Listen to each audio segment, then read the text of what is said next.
morning everyone. Just outside Harley Street in London today, which is one of the main centres in London for private healthcare and all that sort of stuff. See it there in the sign, just try and get it in there. And yeah, being back here, it really brings me back to how bad I was with OCD, right? And I remember I came here about 8 years ago and I was just looking for, a cure for my OCD. I was looking for a quick fix. I was looking for something that would just make me better in an instant. And, because of that terror, because of the uncertainty, the intrusive thoughts, how real it felt. I remember just having that desperation, right? And I was just so internalized and locked in that, any form of quick fix, where I thought I could get better, I was all over it, right? And yeah, that brought me to Harley Street, and I walked down this road about 8 years ago for some hypnotherapy sessions. And yeah, as you can imagine, with Harley Street in the west of London, which is a nice part of London, I forked out quite a lot of money for those. And I remember just bounding down this street, Harley Street, like I am now, with a sense of optimism, a sense of, I'm finally gonna get better and recover from this. And I remember just having that anticipation and just bounding down Harley Street with, thinking this is it, right? I'm gonna recover. After I've had these 3 sessions of hypnotherapy, that's gonna be it. And yeah, so I remember walking down here about 8 years ago and I had my first session, and I remember it was in a room with like a bed that you laid on. There's a chair in there as well. Those of you in the WhatsApp groups, you would have seen my post on that. And yeah, I remember I met the person that I was having my appointment with, and she started playing a tape in the background, and I remember thinking, right, this is what I've got to do. This is going to get me better. And of course, in that moment where you're so internalized, you think it's going to work. You think the quick fixes are going to suffice, and of course it didn't. So she started playing this music, and I remember just desperately trying to make myself go under in many ways. I remember desperately trying to make myself relax and really trying to absorb what she said. And I remember just really sitting there, and I felt hyper aroused, because obviously the more that you try and force these things, the more alert you're going to be. And I remember thinking, like, during the middle of the session, while she was saying things like, think an army of good thoughts, think about those emotions that have think about those emotions, those strong emotions that you've had in your life and good things that have happened to you. Really try and feel those and try and produce an image and cultivate that image of how you want to be in the future, and all of this sort of stuff. Not inherently bad, of course, but not for chronic OCD, right? So I remember doing all these things, these mind techniques, and I remember, midway through the session, she said, right, go and have a walk down Harley Street, think about, the things that I've said, see if that sort of sunk in, see if the message has sunk in. And yeah, so I felt quite good, actually. I felt quite calm just for a moment. Obviously, I was locked in with chronic anxiety, right? And I felt really calm for a moment, right? So I was walking down Harley Street like I am now, went down to the end of Cavendish Square, where we're going to walk now, where she told me to go, and I'll bring you there in a minute. But yeah, I just sort of sat there, had a brief moment of calm, and I thought, right, yeah, this is definitely working, after having an hour of that. And then I went back in for the second part of the session, and yeah, we did the same things, the same relaxation techniques, the same mind techniques, and yeah, I thought, great, this is working. So that was the first session, and I remember feeling quite optimistic. I still had a bit of chronic anxiety there as well, but it didn't feel as bad. And yeah, it felt like it was working after one session. All right. And then, to supplement that session, what she did was she gave me a load of audio tapes to listen to of an evening, just to really access the subconscious mind, right? So yeah, there was all of that going on. And then, before I knew it, I found myself up here for my second session. Same sort of things, same tapes being played whilst I was, trying to be relaxed and made calm. The person was talking to me. Did that for the second session. Again, I thought it was working, thought it was good.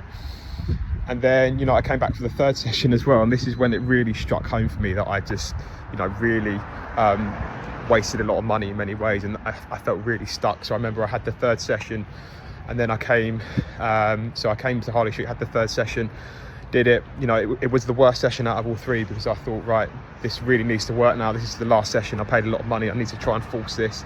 And of course, I was hyper aroused. Nothing really worked. And I remember when I left the last session, you know, I felt a really strong trigger, like almost down the road. So with HOCD, obviously there's triggers all around, you know, in my environment, and I had a really strong trigger, and it's one of the strongest that I felt for a while, right? And you know, all those sensations that come with that, you know, the piercing anxiety, the uncertainty, and then all of a sudden I just sort of was back to where I started before the sessions came in, is what it felt like. And I remember thinking, you know, I've got no hope here. I've wasted all of this money, you know, thousands of pounds, and I'm still back to where I started, you know. And yeah, it was a really tough moment for me, because you know, you just think, what next? You know, I've tried everything. I've tried the ebooks, I've tried CBT, you know, I've tried the hypnotherapy. What then? What? Like, I'm stuck. I've got no hope here. And I remember just leaving that place, and I was just so hopeless. I remember I was really sad, and yeah, I don't know what I did. I really don't know what I did. And of course, you know, these things, right? So when you maybe come for these sessions down, you know, Harley Street, whether it's hypnotherapy, whether it's heart stuff, again, well-intentioned. I'm not knocking that in any way, but you know, for chronic OCD, it's more of a persistent process, consistent action over time, working on your irrational beliefs and bringing down the compulsions and avoidance and the safety behaviours, right? So yeah, all of that is very much a process with OCD. And I'm just walking into Cavendish Square, by the way, where I came to for my session. Remember, I sat on that bench over there to really think about the hypnotherapy that I just had, to really try and absorb the message that she said. And I remember I was sitting on this bench over here thinking, yes, I'm going to recover. So yeah, there was all of that. But back to what I was saying about OCD, right? You know, it is a different animal to you know, anything that most people have experienced in their life.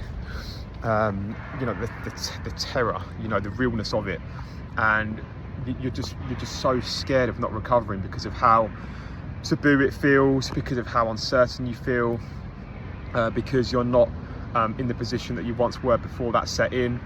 And it's almost like, how do I possibly get back to that? How do I possibly get back to having those things that OCD so cruelly took away from me in the moment? So, you know, for example, in HOCD, when, you know, something's triggered in the brain and all of a sudden you find yourself in this loop of, you know, not being the person that you thought you was, and it's that endless pursuit, that chase to get back to that, all right? So, yeah, it just really does bring back memories for me coming down here. You know, the fact that I just felt so hopeless, the fact that I thought there was no way out for me, you know, and it was just the chronic anxiety and the hope as well. Sometimes, you know, they say it's the hope that kills you. Of course it keeps you going, but in those moments, you know, 8 years ago, when I had that brief sort of glimmer of hope, and when it got shut down by, you know, these quick fixes not working for me, that was when I really felt my worst. You know, that was really sort of it. I just thought of throwing the towel in, and yeah, it was very a very difficult and hard time in my life. And yeah, there always is hope, right? Let me be clear, there's so much hope. You know, all you have to do is think about your perspectives. You know, where am I getting stuck here? Where am I going wrong? What am I truly afraid of? How can I become more rational about that? Can I accept the worst case scenario? Can I bring down the catastrophized thinking on the worst case scenario? And of course, there's lots of other moving parts in that too. You know, the avoidance behaviors, reassurance, compulsions, actually getting comfortable wearing those sensations, not trying to be rid of sensations, you know, acceptance, unconditional self-life and other acceptance, you know, not accepting sensations to make them go away, but truly just living alongside them. And yeah, it's just the way forward for OCD right now. And yeah, the quick fixes, we have to think, right, you know, I wouldn't want a quick fix if I was going back to that position, because I'd probably still be the same insecure person who's scared of rejection, who's scared of taking risks in life. And in many ways, the actual process of the recovery journey, you know, the journey that it takes you to becoming a more rational person, you know, I would not trade that for the world. And of course, in that moment, it feels like that you know, you'd almost trade a leg or an arm just to get better, and it very much felt like that for me. But you know, the process that it teaches you along the way about recovery and life itself is just is just unmatched, all right? And I firmly believe that it puts you in a better position than if you've never actually been through OCD, all right? And you know, compassion for yourself is going to be key. You know, it's very, very difficult. Think about the urgency as well. How urgent are you to find that answer? How urgent are you to get that recovery? You know, of course, I've been there. I was so urgent when I was here at Harley Street many years ago. I just wanted to get out of it right now, and anything that seemed reasonable or rational, I was absolutely up for it. You know, the amount of money that I wasted on these things just to get better. You know, you don't really forget that. You don't really forget how you felt, right? And yeah, it's really a process, and something that can't be rushed, and something that you just need to keep chipping away at over time. You know, like I said, becoming more rational about the worst case scenarios.